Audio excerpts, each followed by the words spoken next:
It should be Panda, so Sukuna can eat him with both the top and bottom mouth.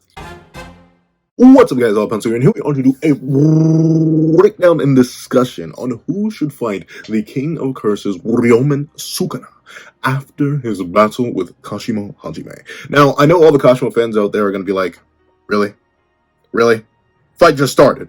Why are you already making a video talking about this? And hey, I'll be real with you. I got as much faith in Kashimo beating Sukuna as I do in me spontaneously finding out I'm a Kryptonian and becoming Superman. Let that say what it will. But let's not waste any more time and let's hop right into it. What's up, guys? All Pencil here. Fun fact, I have it on me and I keep it on me at all times. Another fun fact, Sukuna has it on him. And it looks like he's going to keep it on him at all times. So I think Kamatoke is just going to be a part of the battle that we're going to have to accept.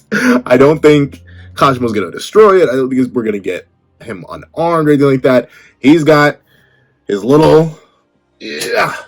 He's got his little toy and he's not going to put it away. So that is a part of the battle that we need to acknowledge. Another thing we need to acknowledge, though, is that Sukuna seems in a very playful mood. He's feeling quite silly and quite goofy. And thusly, I think he's going to be holding back on whoever he fights next. Because, like, if I'm being completely honest with you, as you might be able to tell from some of my other videos, if you want my real thoughts on what should, and I mean should happen based on the scaling that's been established so far, Sukuna should sneeze and the rest of the verse should be atomized. So, like, we're going to have to hope that Sukuna's in a playful mood, even after fighting Kashimo. Let's hope that Kashimo doesn't spoil his good mood, as he healthily requested at the end of 236. So we're going to assume a couple things. Number one, Kamatoke will be there, but it will mostly just be used as a Pokepoke. Like, it won't actually be used as, you know, the gigantic lightning bolt summoner thing, because if you start summoning those gigantic lightning bolts on people, most of the cast gets immediately cooked. Next thing we gotta assume, he's not going to be using Cleaver Dismantle. At least not immediately. And the reason I say this is because no one should survive it. No one. Think of the bulkiest character that's on the good guy's side right now. They should not be able to survive it. Maybe the generic one, if he's holding back, because we saw Ryu eat one. But, heavens forbid, the man decides to slash space, they're all cooked. And if Gojo Satoru can't regenerate from being cut in half, I don't think anyone else can. So, we're going to have to hope he doesn't use that. And number three, we're going to have to hope that this full heal did not bring back his domain, and he feels a little bit silly and goofy using that. So, all three of those stipulations established, who should fight Sukuna next? I'm going to rule out some candidates immediately. I know some of y'all may not be happy with this. Momo? Do you really want Momo to fight Sukuna? Do you really? I'm sorry, all my Miwa fans out there, all 27 of you. There are a lot of you. Though. I've seen you in my comments. I've seen you in other comments. Some of you have massive channels, too. So, like, I know for a fact the Miwa fans aren't going to be happy when I say this, but Miwa's not going to suddenly have an honor one moment and leap up. No matter how much the memes may suggest otherwise. Unless she magically low diffs, not going to happen. Another person I hate to cut out of this conversation pretty much immediately, despite how much hype they seem to have behind them, especially in the fan base, Kusakabe. Sorry, Roski, I just don't see it happening. Like, this is the same guy who was afraid of fighting Kijaka. And the same guy who looks at Ume as a monster. And don't get me wrong, I am also in the camp that Ume is a monster. But I don't believe Ume and Sukuna sit at the same table in terms of overall power or abilities. I think they're in entirely different tiers. So if Kusakabe is not confident in fighting Ume, I highly doubt they stand a chance against Sukuna, especially now that he's incarnated into his original form. Another character I'm going to have to cut out. Well, I guess this is a duo of characters, Ui and Mei. I'm kind of shocked they're still here in the first place. They must have money on it or something, because, yeah, they aren't doing anything either. Unless Mei drops the MLG Bird Strike and Lotus Sukuna. But once again, I don't think that's actually going to happen. I would be shocked if Bird Strike even broke his skin. Being completely real with you. Have I hit all the fodder yet? Have I? Angel's a weird one. I don't want to, like, slide them under the fodder category. And technically, Sukuna is in his close to curse form now, right? So, like, it seems extremely possible that he may be extra susceptible to Jacob's Ladder. But one, he was able to mostly face tank it from a full power Hana that was, I guess bloodlusted isn't the appropriate term, but like at least a full health Hana wasn't able to fully vaporize 15 finger, and that was before all the extra stuff that happened to Megami. Heavens forbid Hana shows up and that light starts to rain down. Instead of Sukuna being like, oh, heavenly light, he's gonna recognize it and be like, oh, heavenly light, and immediately execute them. So I don't think Armless Angel stands a chance. Another character I think I need to knock off the list. I mean, I mentioned him already. That thing, that disgusting waste of space and that filth of a creature. Like, I want him to fight Sukuna just so I can see him get eviscerated. I'm being completely honest with you. I hope he goes out there, big, bold, and brash. And you know what? Here's the thing. I'll be generous. Give him all the imps. Have him, that thing, eat Gojo's body, then eat the remains of Kashimo's body, and let it power up to infinity, and let Sukuna still one-shot it. Just so I can laugh. Yeah, give me that at least. But yeah, obviously Panda doesn't stand a chance. Let me stop memeing with y'all. And be completely real. Yeah, Panda doesn't stand a chance either. And I think that kind of covers all the fodder, or at least the fodder that's immediately available. Actually, no. Inumaki, he's with Angel in the One Arm Club. Like, he couldn't use Curse Speech effectively against Hanami without major blowback. Now, as all -3 of you Hanami fans out there should know, Hanami is much, much weaker than Sukuna. And thusly, if Inumaki were to try to use any curse speech against Sukuna, he would likely explode. So thusly, I don't think Inumaki stands a chance. And that's also with him missing an arm. Like, I'm not sure how much that affects his cursed energy amount, but like when we see cursed energy, it flows throughout the entire body. So maybe you could argue he's even stronger with one arm, but I highly doubt that. It seems like losing an arm makes you not combat ready. At least that's the case with Angel. So I don't think Inumaki's going to be any better. So there we go. All the fodder knocked out of the way. I wanted to mention him. Because I wanted to be thorough as possible. If I missed some fodder, I missed some fodder. You know, it don't really matter. But let's talk about the people who really need to hop in there. Let's talk about the most likely candidate, being completely honest with you. I think Hakari is up next. Like, I don't see why he wouldn't be. Specifically because he's already there. Like, obviously, it doesn't take too much time for any combatant to actually reach the Shinjuku battleground. Like, Kashimo just jumped there. Vaulted 203 meters in the air. So, like, he can get there pretty quickly. And Hakari was either teleported there or he also just leaped there. So, like, it doesn't take too long to get there. But still, Hakari's, like, above the battlefield right now. As Kashimo and Sukuna are throwing fisticuffs, one in pure energy form, the other in forearm form, Hakari's merely rocking with Ryomen in the domain. And presumably will still be fighting nearby once the domain collapses after he hits jackpot. So Hakari's should realistically be up next. I think Hakari is an interesting matchup for Sukuna if all the stipulations that we laid out for Sukuna at the start of the video remain true. If Sukuna's feeling playful, a little bit silly, a little bit goofy, and does not use any sort of technique, does not start spamming Kamahoke, does not immediately speed blitz Hakari, and does not use Cleaver Dismantle, heaven forbid the spatial slash, does not have domain and then open domain once Hakari opens his domain, I think Hakari stands arguably the best chance of our current existing cast, mainly because Sukuna literally can't get rid of him. At least not with all the restrictions we've laid upon him. And the restrictions he's presumably going to put on himself, right? Because even if you argue Hakari only scaled at best a little bit relative to base Kashimo, and base Kashimo was doing absolutely nothing to Sukuna when he was still Maguna, and now Sukuna has a full heal in his original body, even still, Sukuna could just punch him a whole bunch. Like, he could actually have fun with Hakari. And once again, we don't know the full upper limits of Hakari. If any of his domain results have any extra properties or anything like that, he could have some more gas locked up in the tank. I'm assuming he will. So thusly, I think Hakari is the next most reasonable option. He has the raw RCT through infinite CE in order to last with Sukuna I'd say at least a couple chapters. Once again, if Sukuna's playing passive, nonchalantly, just vibing, if you will, I think there's a high chance that Hakari could actually survive. Only issue is unlike even with Kashimo, I have no idea how Hakari would damage, put Sukuna down, anything like that. Like, it would literally just be Hakari being brutalized for like 3 chapters straight. Because once again, that scaling is relative to base Kashimo, if not slightly above. And you could argue that, like, Sukuna had that scaling. And obviously, we don't know how base Kashimo would scale to form Sukuna. But I'm presuming it's not good. So, with that being the case, I don't really see him doing anything. It would literally just be stall tactics.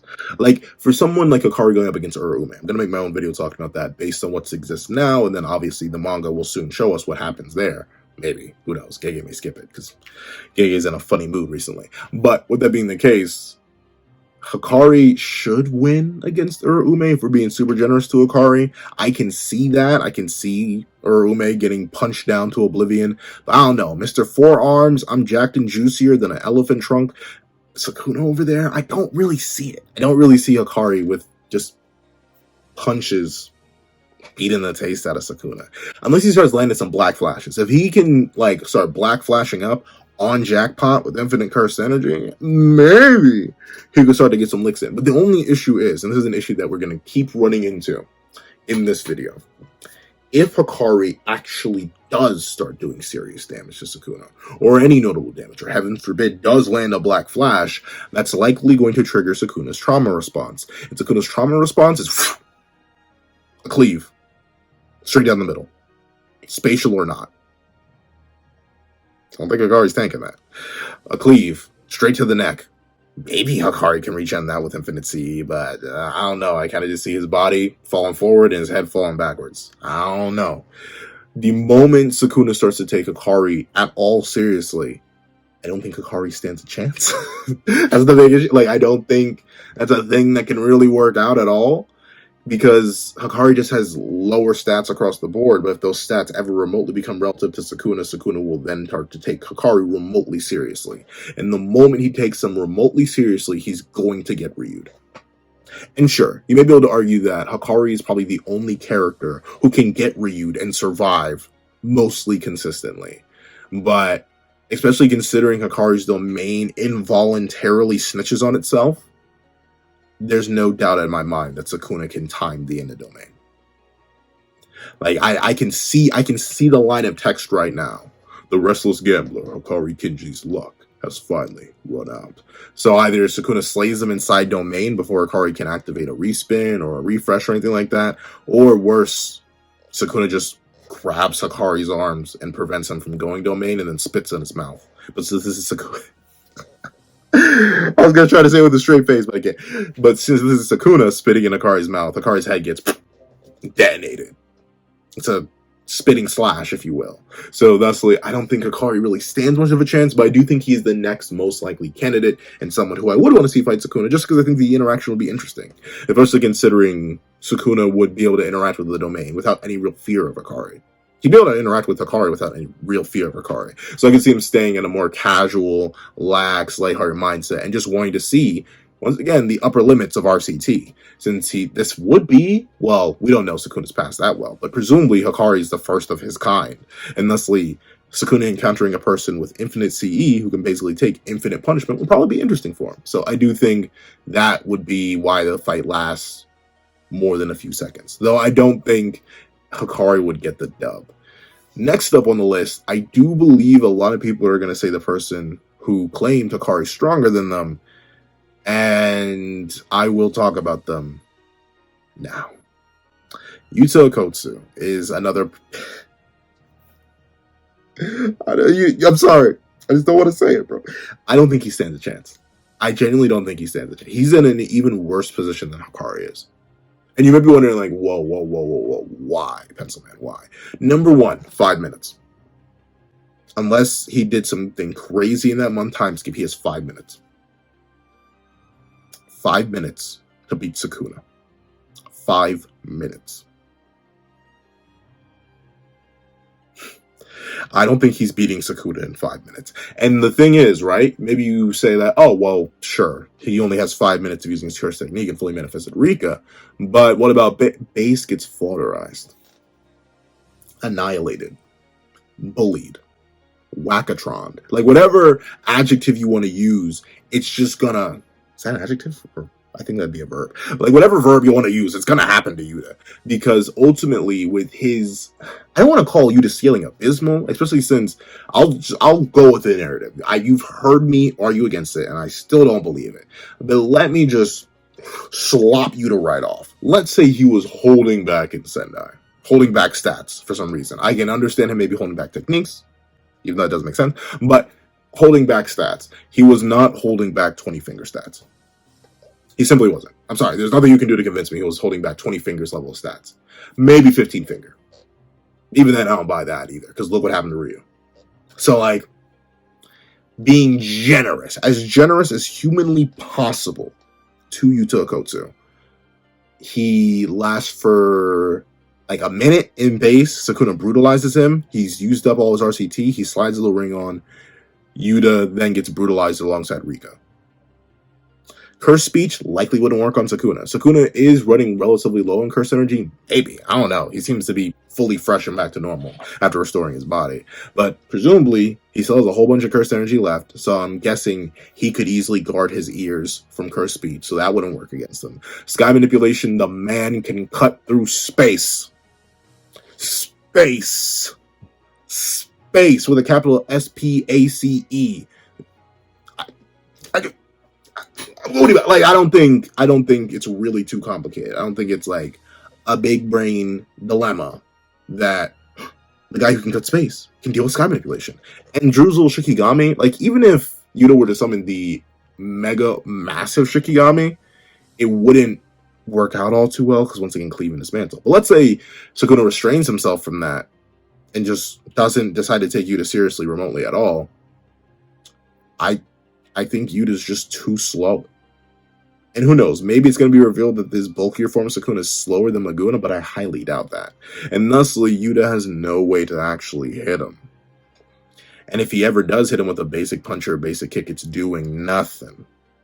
And if he ever hits him with something like sky manipulation, it may do some damage. That's a Durnex spatial negation attack. Like that, thin icebreaker may do some numbers. But then, once again, in the same case of Hakari landing a Black Flash, the moment, and I mean the moment, that Sukuna senses an iota of danger from any of the students, he's going to take them seriously. And the moment he takes them seriously is the moment then they wake up in the airport. So like, Yuta doing damage only hastens his demise. And it's like, that's once again, it's the catch-22 that a lot of characters are in when talking about a scenario like this. The moment they make Sukuna try remotely, they're done.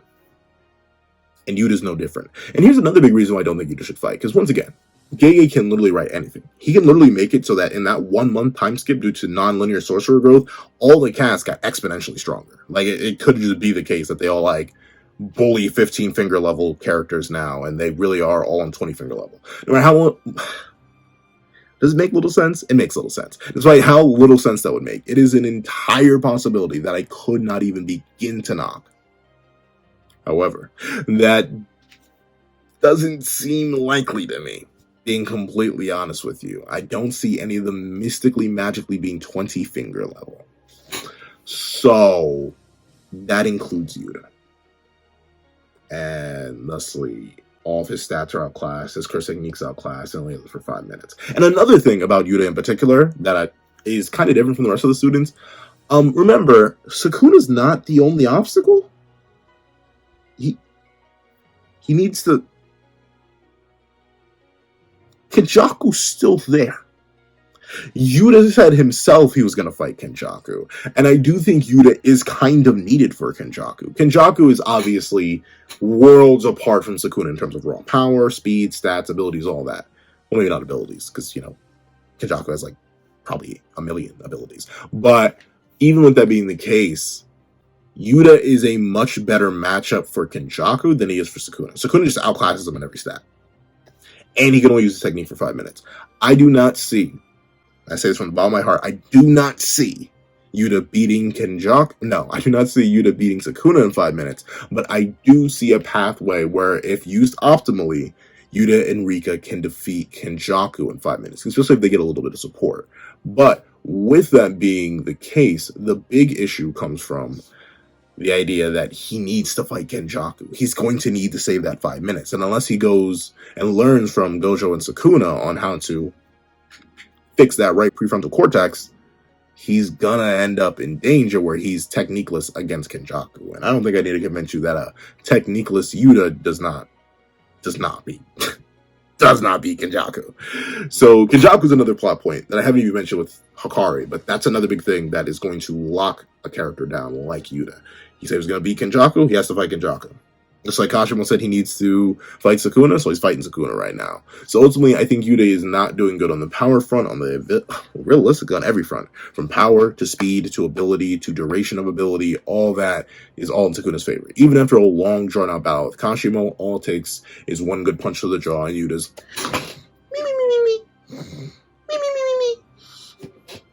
next on the list is probably an odd sleeper pick, but now hear me out on this one.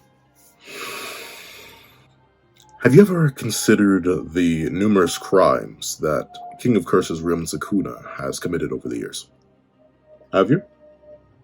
Do you know that within deadly sentencing, we can charge him? So, the thing is, with Higuruma being back, his domain expansion is back. And the domain expansion ceases all use of violence.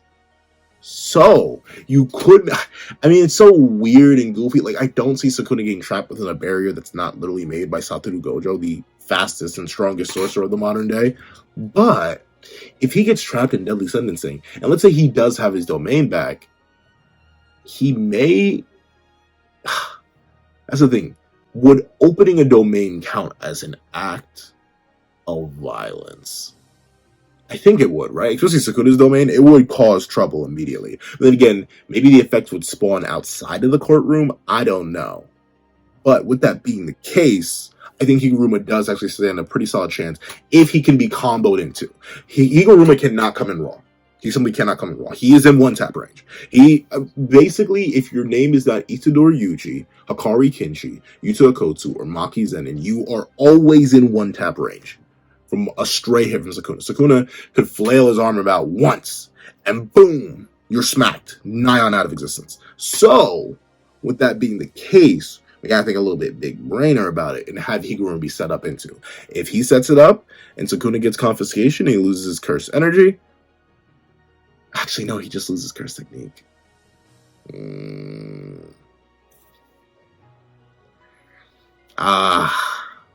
See, that's the issue. That's the real issue. It's looking a little bit rough for Higuruma. Because if that domain opens, he's done. Because the domain will be shattered from the outside. If Gojo's domains got shattered from the outside by a quick flip of the wrist for Sukuna's domain, they will be shattered outside for Sukuna, unfortunately. Like, I'm trying to think of a way around it. I literally can't. So we gotta hope Sukuna's in a playful mood, goes for a domain. But the big thing is, even if he does lose his curse technique and he loses a bit of control of his curse energy, he's still a 4-arm buff beast. Like, bro could just easily box everybody off. So Higuruma, he's a sleeper pick, but honestly, he's a more like I'm sleep pick, because it's very unlikely he can do anything without extensive setup, and with that extensive setup, it may actually mess up his domain because it may have multiple people in it, and there may actually be a courtroom, which would probably not be good. However, actually, yeah, within this context, it would not be good. But then the penultimate character I do want to talk about is Maki Zenin. Now, the biggest thing with Maki is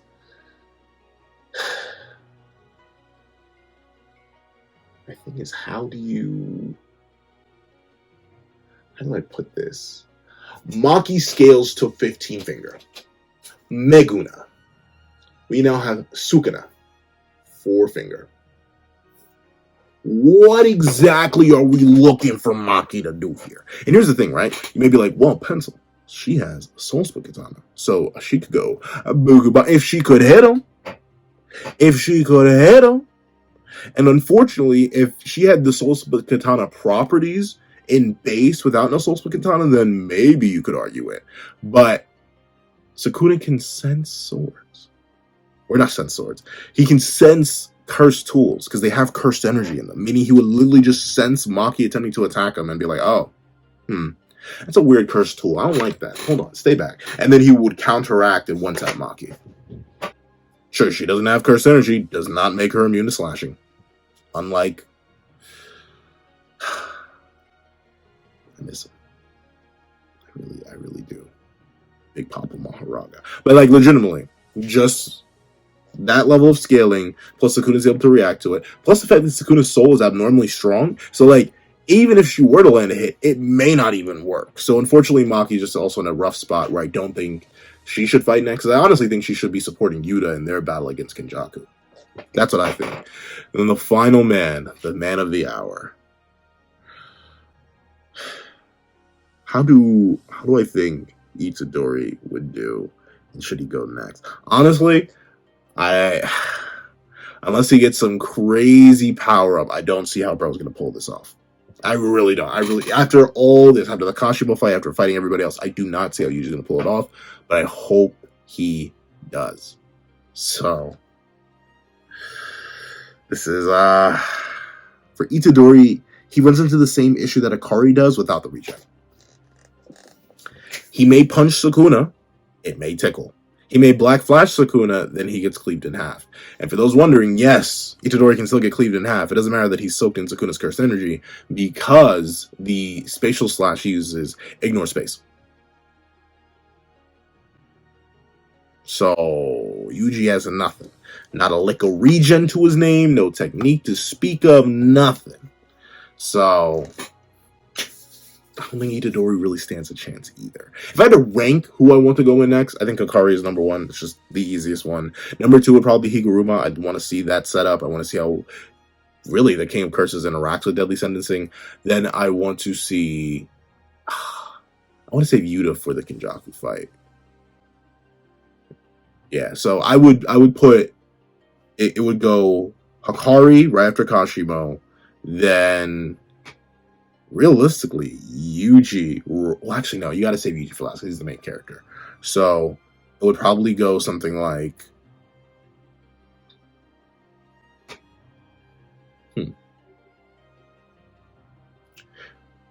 I think, yeah. Hakari first, then Maki, then Yuta, then Yuji. And then put Higuruma in the middle right there, and you think you have a good lineup to take advantage of all Sukuna's weaknesses right now, all 0 of them. However, that's what I think. Please know what you guys think in the comment section down below. Thank you so much for watching. Remember to like, share, comment, and subscribe, and make sure that the notification bell so you not miss out on any videos that come to the channel. Also, I do have a Patreon down below, each one for as low as $1 a month, getting links, exclusive videos, early content, and more. You also have a Merrily channel for as low as $3 a month to get the same perks and more.